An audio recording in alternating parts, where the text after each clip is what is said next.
Aqueles que eu não falei hoje, um bom dia, que a graça do Senhor Jesus esteja em cada coração nesta manhã, amém? Nós estamos no mês de missões e o texto que nós vamos refletir nessa breve reflexão de 1 hora, eu tentei diminuir, estava 1h30, eu diminui para 1 hora, meia hora já está bom, né? Está lá no livro de Atos dos Apóstolos, capítulo 8, do verso 1 ao verso 8. Atos dos Apóstolos, capítulo 8, do verso 1 ao verso 8. Acompanhe aí comigo a leitura, mas deixe sua Bíblia aberta que nós vamos voltar no texto.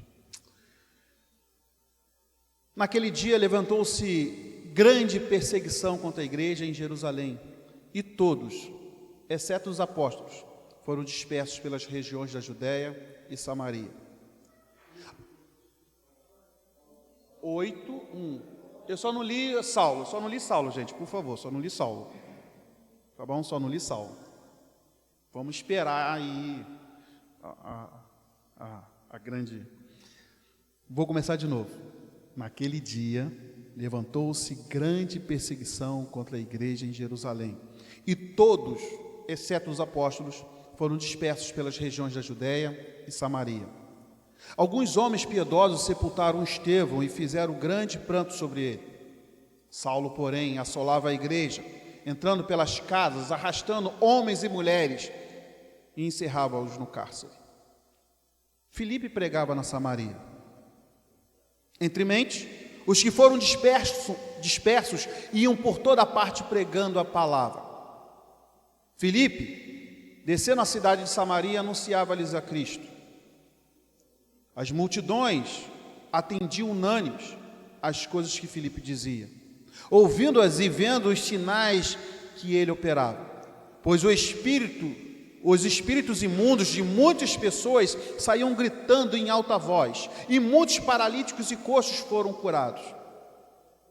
E houve grande alegria naquela cidade. Curva a sua cabeça mais uma vez. Senhor Deus, fale aos nossos corações nesta manhã, ou melhor, continue falando a sua palavra, o seu servo, e que o teu Espírito Santo nos faça entender o que tu tens preparado para cada um de nós nessa manhã. Em nome e por amor do Senhor Jesus nós te oramos. Amém. Queridos, durante essa semana eu comecei a reler um livro que eu sei que vocês conhecem, um livro muito antigo de Charles Sheldon, chamado Em Seus Passos, O que Faria Jesus? E logo no início do livro, uma história me incomodou muito. Talvez seja porque eu sou pastor, por isso que me incomodou um pouco mais. Talvez porque eu tenha enxergado um pouco de mim naquela história no início, e talvez ela também precise nos incomodar nesta manhã. O livro conta a história de um homem desempregado. Ele procura trabalho, ele passava por dificuldades, ele precisava de ajuda, até que ele bateu a porta de um pastor. Perceba o quanto é interessante essa história. Aquele pastor não era um homem mau. Ele não estava fazendo nada de errado, nem alguma coisa errada.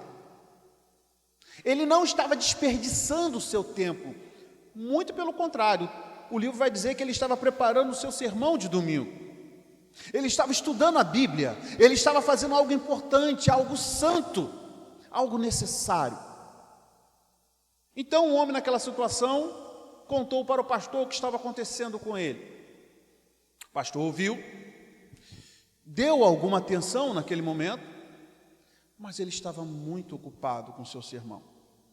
Ele não conseguiu ajudar aquele homem do jeito ou da maneira que ele precisava. Então o homem foi embora. Então chega domingo, a igreja está reunida, o coral canta, o pastor prega e os irmãos ouvem maravilhosamente, como diz o livro. Tudo acontece como normalmente acontecia naquela igreja. Até que naquele mesmo instante, aquele homem aparece na igreja. Ele entra no culto e conta a sua história. Conta que procurou trabalho, que bateu em várias portas, que procurou ajuda, que encontrou cristãos, que encontrou igrejas, mas continuava sozinho em sua cidade, em sua necessidade também.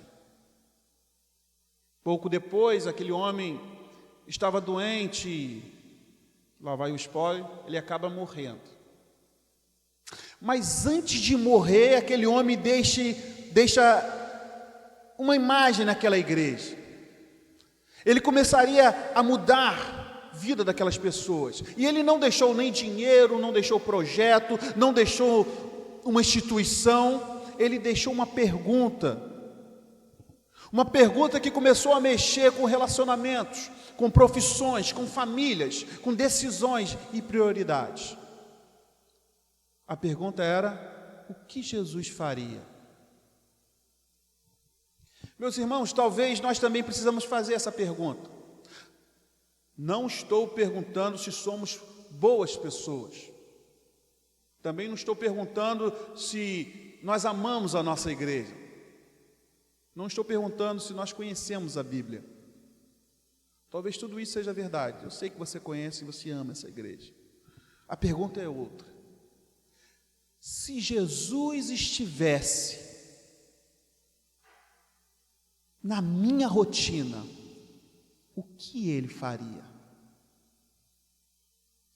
O que Jesus faria com o meu vizinho, com aquela pessoa que trabalha ao meu lado, com aquele familiar, com aquele colega de escola ou da faculdade?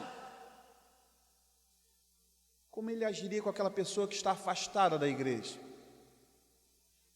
Com aquela pessoa machucada, que ninguém teve paciência de ouvir. Mas eu quero modificar um pouco a pergunta do livro, porque Jesus não está morto, Jesus ressuscitou, Jesus reina, Jesus está edificando a sua igreja. Jesus derramou o seu Espírito sobre o seu povo. Talvez então por isso a outra pergunta deveria ser feita: Senhor Jesus, o que tu queres fazer através de mim? Quando nós ouvimos a palavra missões, normalmente a nossa mente viaja para muito longe. Nós pensamos em outro país, pensamos em povos não alcançados, pensamos naquele missionário que nós sustentamos, que deixou a sua família, atravessou um oceano. Nós precisamos sim pensar nisso, precisamos orar, precisamos contribuir, precisamos enviar, precisamos sustentar os nossos missionários. Nós precisamos continuar levando o Evangelho aos confins da terra. Mas é uma verdade que não podemos esquecer. Existe um campo missionário antes do aeroporto. Existe um campo missionário do lado da nossa casa. Talvez estejamos procurando o nosso campo missionário tão longe que não percebemos que ele está batendo a nossa porta. E é exatamente aqui que nós chegamos em Atos capítulo 8. Uma igreja alcançada é uma igreja enviada. Atos 1, versículo 8. Sereis minhas testemunhas, tanto em Jerusalém, como em toda a Judéia e Samaria, e até os confins da terra. Jerusalém, Judéia, Samaria e até os confins da terra.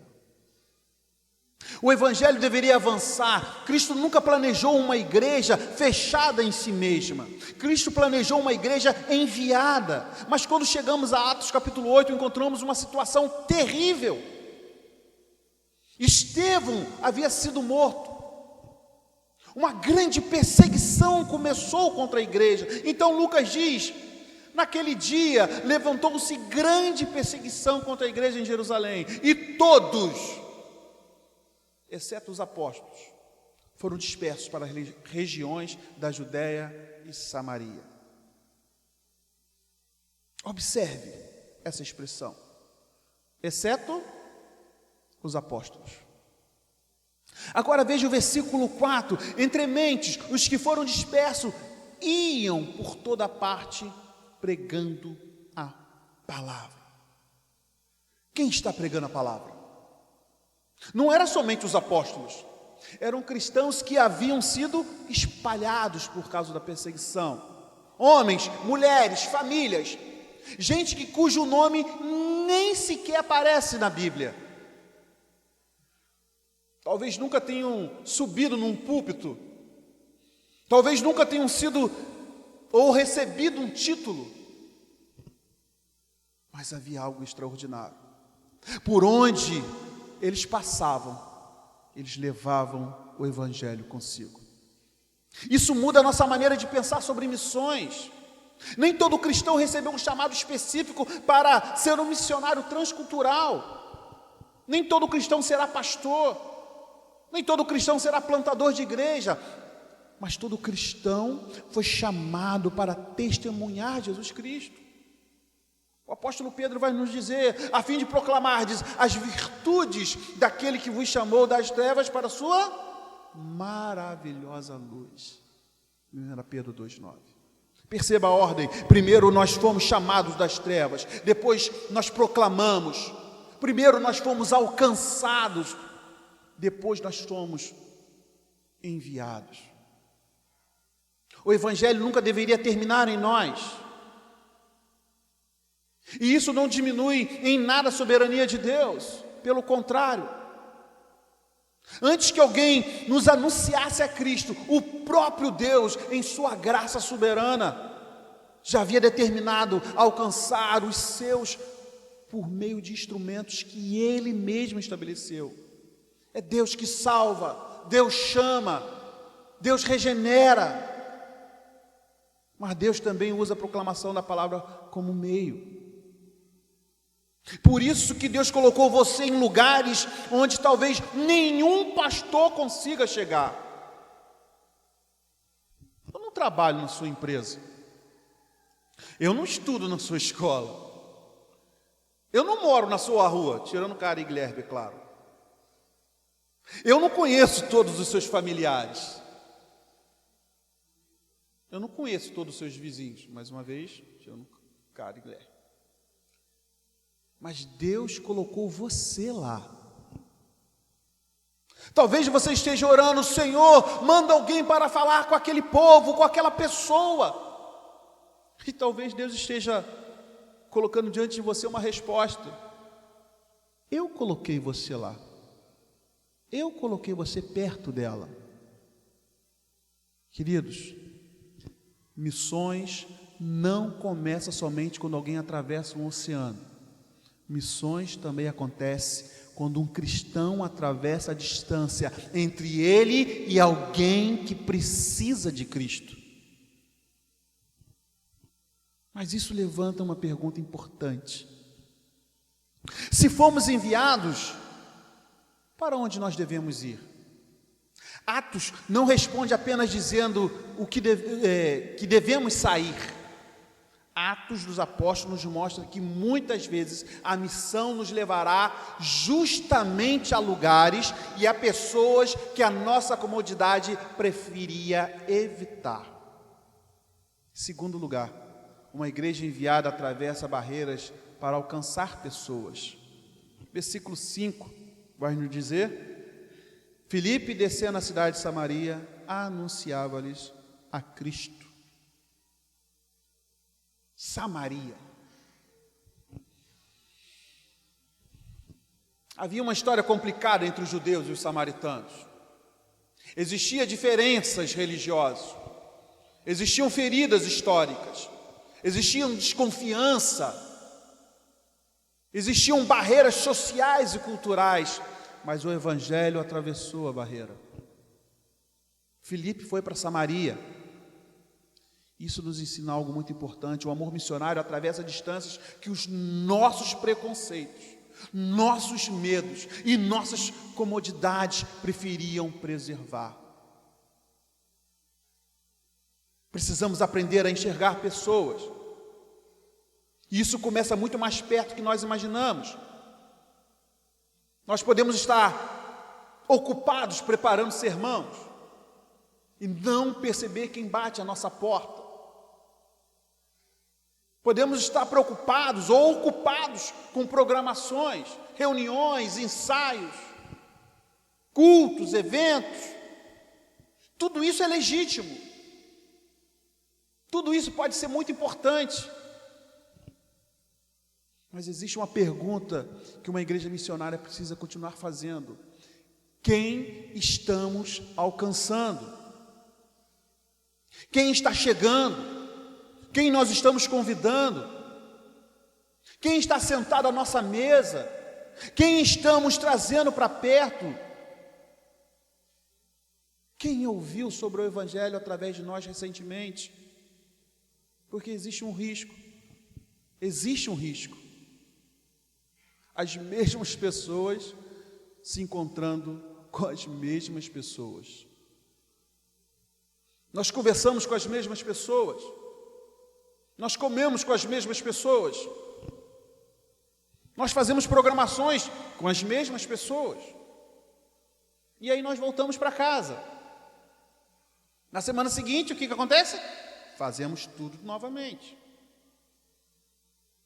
Queridos irmãos, a comunhão fortalece a igreja. A missão impede que a igreja viva somente para si mesma. E talvez o nosso campo missionário seja alguém que nós já conhecemos, que a igreja já conhece. Talvez seja alguém que um dia já congregou conosco, alguém que conhece a Bíblia, alguém que sabe cantar nossos hinos, alguém que conhece a nossa linguagem. Mas alguma coisa aconteceu aí pelo caminho. Talvez essa pessoa tenha pecado, talvez tenha um pecado contra ela, talvez as duas coisas possam ter acontecido. Talvez ela tenha se decepcionado, talvez ela esteja machucada. E nós precisamos ter muita sabedoria aqui. Nem toda pessoa que deixou uma igreja sofreu necessariamente uma injustiça. Mas também, nem toda a igreja necessariamente agiu corretamente com aquela pessoa. Nós não precisamos decidir toda a história antes de ouvir aquela pessoa. Porque às vezes alguém começa a contar a sua experiência dolorosa e imediatamente, às vezes a gente responde, ou a gente imagina, ou pensa: mas você também não deveria ter feito isso. Você interpretou tudo errado. Você precisa perdoar. E às vezes essas coisas precisam sim ser conversadas com os irmãos. Mas talvez não sejam as primeiras palavras que aquela pessoa precisa ouvir. Talvez primeiro ela precise ouvir: você quer me contar o que aconteceu? Isso não significa concordar com tudo que aquela pessoa fez.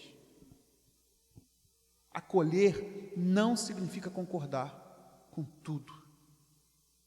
Acolher significa, antes de tentar corrigir a sua história, eu quero ouvir a sua história. E você conhece alguém que já fez isso? João capítulo 4 vai nos mostrar. E Jesus ofereceu um excelente exemplo de aproximação. Ele encontra quem? Uma samaritana. Havia barreiras religiosas, sociais, morais, mas Jesus não permite que essas barreiras impeçam o seu encontro com aquela mulher. E ele começa a conversa simplesmente: dá-me de beber. E aí a conversa começa. E rapidamente Jesus conduz aquela conversa para uma questão muito mais profunda da vida daquela mulher. Ele fala sobre a sua sede espiritual, sobre a sua vida, sobre adoração, sobre a verdade.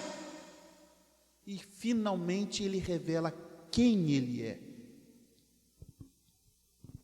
Jesus não precisou escolher entre graça e verdade, porque nele nós encontramos graça e verdade em perfeita harmonia. Nós também não precisamos escolher.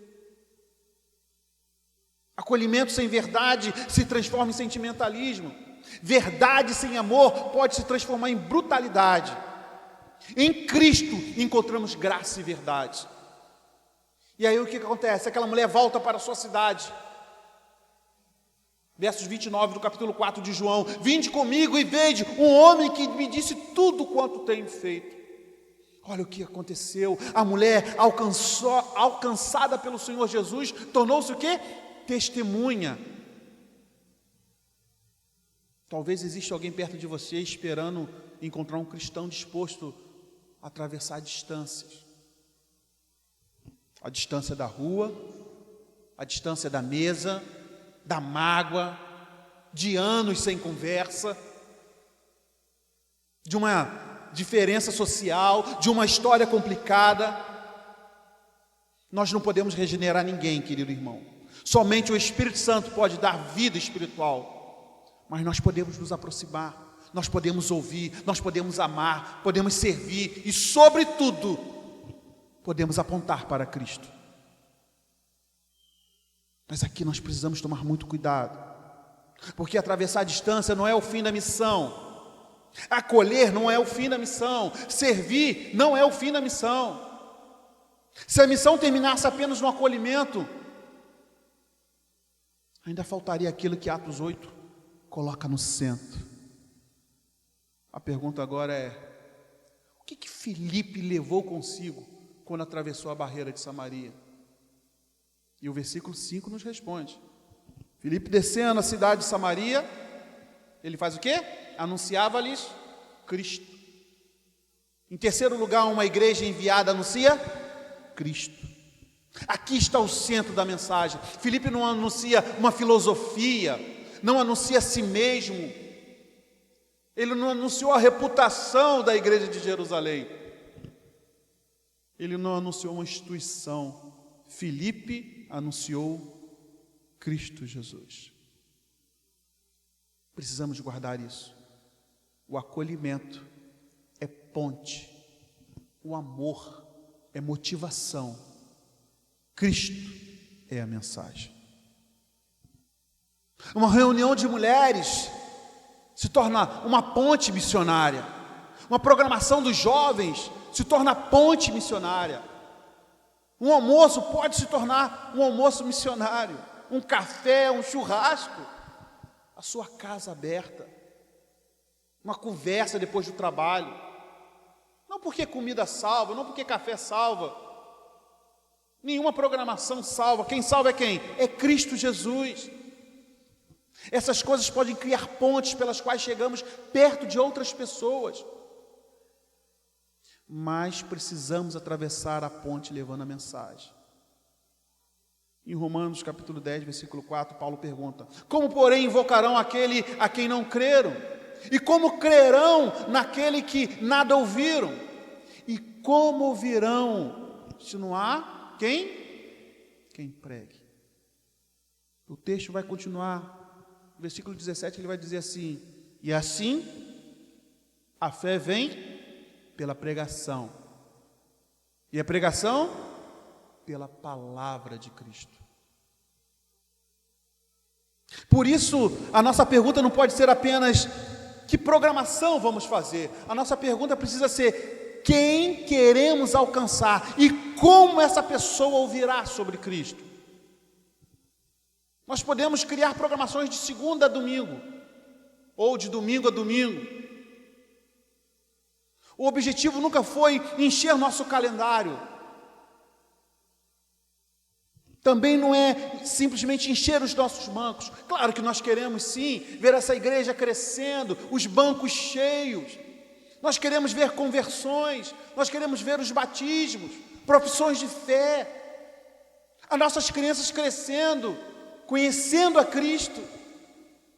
Nós queremos ver nossos jovens servindo, queremos ver famílias sendo discipuladas.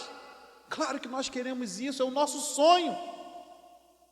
Mas existe algo maior do que nossa reputação, nossos números, ou nossa instituição. E nós cantamos aqui nesta manhã a glória de Cristo.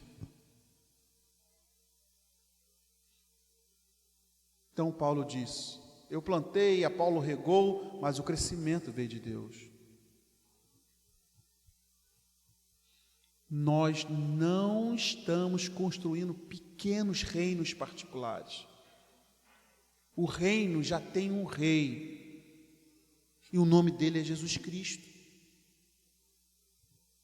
Se alguém ouvir o Evangelho através de nós, e essa pessoa for convencida pelo Espírito Santo, e vier congregar conosco, nós glorificaremos o nome de Deus, louvaremos o nome dele, nós vamos recebê-lo, nós vamos discipulá-lo, nós vamos caminhar com ele. E por algumas circunstâncias legítimas, essa pessoa acabar sendo discipulada e servindo fielmente em uma outra igreja verdadeiramente bíblica. O que nós vamos fazer? Vamos glorificar a Deus, vamos louvar a Deus, porque um pecador encontrou o Salvador. Um discípulo foi acrescentado não em uma igreja, mas no reino, no povo de Deus. Porque a nossa missão não é fazer propaganda de uma instituição. A nossa missão é anunciar Jesus Cristo e fazer discípulos de Jesus Cristo. Nós não apenas queremos uma igreja cheia de pessoas, nós queremos pessoas cheias de Cristo. E aqui, ou onde Deus plantar, será irmãos e frutos do reino. Talvez você possa perguntar, mas pastor, como nós vamos fazer isso? Sem transformar a nossa vida cristã em uma lista de obrigações. Preciso fazer isso, preciso fazer aquilo. E nós lemos também nesta manhã o que nós, porque o texto diz, a palavra diz o que devemos fazer, 2 Coríntios 5,14, pois o amor de Cristo nos constrange. Aqui está o coração. Missão sem amor vira obrigação, evangelização sem amor vira discurso, programação sem amor vira agenda, serviço sem Cristo vira ativismo. Por isso não começamos olhando para o quanto nós amamos, nós começamos a olhar para o quanto nós fomos amados. Por que nós vamos? Porque Ele veio. Por que buscamos? Porque nós fomos buscados. Por que nós acolhemos? Porque nós fomos acolhidos. Por que nós perdoamos? Porque nós fomos perdoados. Por que nós amamos as outras pessoas? 1 João 4,19, nós amamos porque Ele nos amou primeiro. Antes do Senhor Jesus dizer, ide, Jesus veio. O Filho eterno assumiu a nossa humanidade, habitou entre nós, aproximou dos pecadores, tocou leprosos, sentou à mesa de rejeitados, acolheu os quebrantados, carregou a nossa culpa. Ele foi para a cruz, morreu a nossa morte, Ele ressuscitou e trouxe para a sua família como irmãos. Nós éramos o campo missionário, nós éramos os perdidos, nós precisávamos de ser encontrados, nós precisávamos de misericórdia. E aquele que veio até nós agora diz, assim como o Pai me enviou, eu também vos envio. Nós não evangelizamos porque Cristo, ou para que Cristo nos ame, e nós evangelizamos porque fomos alcançados por um amor tão grande, que não tem como nós guardarmos somente para nós. Enquanto a igreja é alcançada pelo amor de Cristo, ela aceita ser enviada, ela atravessa barreiras, ela anuncia a Cristo. E Atos capítulo 8 nos mostra a história, não termina com o esforço da igreja. O resultado final pertence a Deus. Uma igreja enviada deseja ver a alegria do Evangelho chegar à cidade. Versículo 6, versículo 8 nos mostra as pessoas ouvindo atentamente a mensagem de Filipe. Deus manifesta o seu poder, vidas são tocadas, e Lucas encerra essa pequena cena dizendo, e houve grande alegria naquela cidade. Grande alegria naquela cidade. A perseguição, sim, espalhou os cristãos, mas pela providência de Deus, os cristãos espalhados levaram consigo o Evangelho, e o Evangelho chegou a Samaria. Cristo foi anunciado e houve alegria naquela cidade. Pense nisso. Se Deus, em sua providência, quiser levar a alegria do Evangelho para pessoas dessa cidade, usando também esta igreja, e se Deus quiser alcançar famílias através da sua família, e se quiser alcançar alguém no seu trabalho através de você, e se Deus quiser alcançar aquele vizinho através da sua conversa, se Deus quiser restaurar alguém ferido por meio de um cristão disposto a ouvir e depois apontá-lo para Cristo, nós não vamos conseguir converter ninguém. Nós não conseguimos. Esse poder pertence a Deus. Nós pregamos, nós convidamos, nós acolhemos, nós plantamos, nós regamos, mas de Deus, e só Deus dá o crescimento. A soberania de Deus não destrói a nossa responsabilidade, ela nos dá coragem para cumprir a nossa responsabilidade.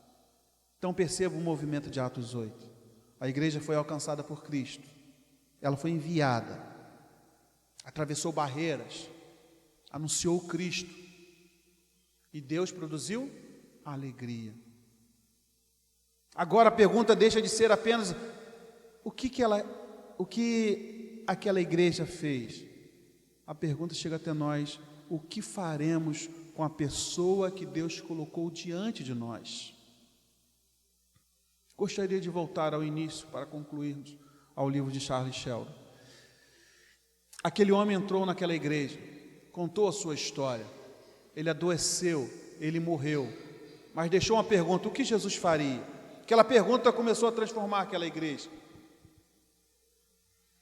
Queridos irmãos, que Deus tenha misericórdia de nós, para que não precisemos de uma tragédia para nos despertar.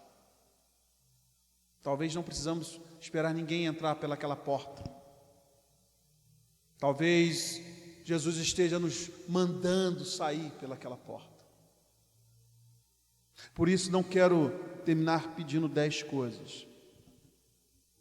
Eu quero pedir apenas uma, ou melhor, uma pessoa.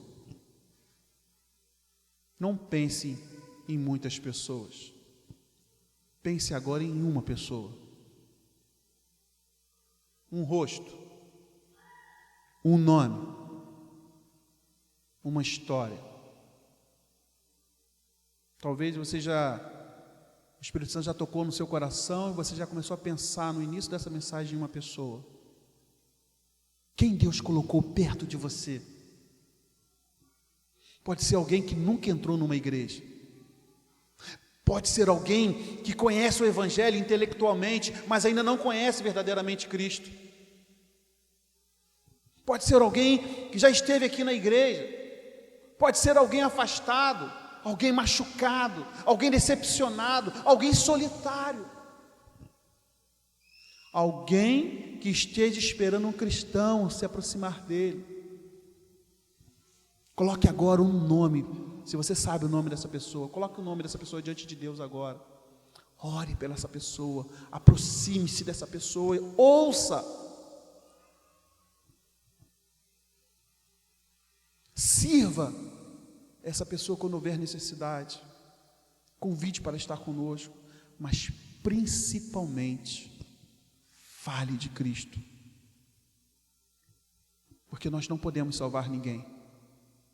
A igreja não pode salvar ninguém, mas Jesus pode. Nós podemos abrir a nossa casa, a nossa mesa, nosso coração, podemos abrir a nossa Bíblia, podemos abrir a nossa boca e anunciar o Senhor Jesus. Quando o culto terminar, E daqui a pouco nós vamos cantar um hino, nós vamos orar, a bênção será pronunciada. E as portas já estão abertas e talvez alguém diga, o culto acabou. Não, queridos. O culto público terminou. Mas a igreja, que é você, foi enviada. Quando você atravessar aquela porta, haverá um campo missionário esperando por você. Talvez não seja a África, talvez não seja outro país, talvez não seja em outro bairro, mas talvez seja na sua rua, na sua família, seu vizinho, seu amigo. Talvez aquela pessoa ferida que parou de frequentar a sua igreja ou parou de frequentar a igreja. Talvez seja alguém que esteja batendo a sua porta. E quando encontrar essa pessoa, lembre-se da pergunta: o que Jesus faria? Mas não pare por aí. Se pergunte também: Senhor Jesus, o que tu queres fazer através de mim? Porque uma igreja que compreendeu o Evangelho não consegue viver somente para si mesma.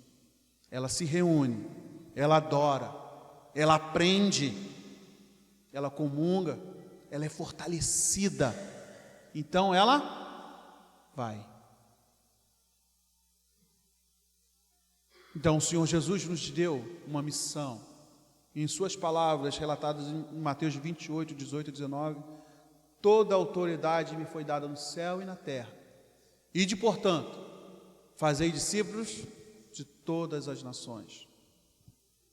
Nós vamos porque Cristo reina. Nós pregamos porque Cristo salva. Nós amamos porque Cristo nos amou. Nós acolhemos porque Cristo nos acolheu. Nós buscamos porque Cristo nos buscou. Lembre-se, não estamos construindo o nosso reino. O reino já existe e o reino já tem um rei. Nós fazemos tudo por Cristo, para Cristo, para a glória de Cristo. Então, igreja do Senhor, nós fomos alcançados para alcançar, fomos amados para amar, fomos chamados para anunciar. Que Deus nos faça nessa manhã uma igreja que não apenas diga ao mundo, venha, mas que também possamos ouvir a voz de Cristo dizendo agora, ide. Que a resposta seja que nem no profeta Isaías. Eis-me aqui, Senhor, envia-me a mim. Curve a sua cabeça. Senhor Deus, obrigado por falar conosco nesta manhã. Que a tua palavra possa, Senhor Deus, nos constranger, o seu amor possa estar em nossos corações para que possamos amar aqueles que estão ao nosso redor. Aumenta, Senhor Deus, a nossa fé. Ó Senhor Deus, nos fortaleça e que tudo que possamos fazer, quer comamos ou quer bebamos, seja para a honra e glória do teu maravilhoso nome. Essa é a oração que nós fazemos, em nome e por amor do Senhor Jesus. Amém.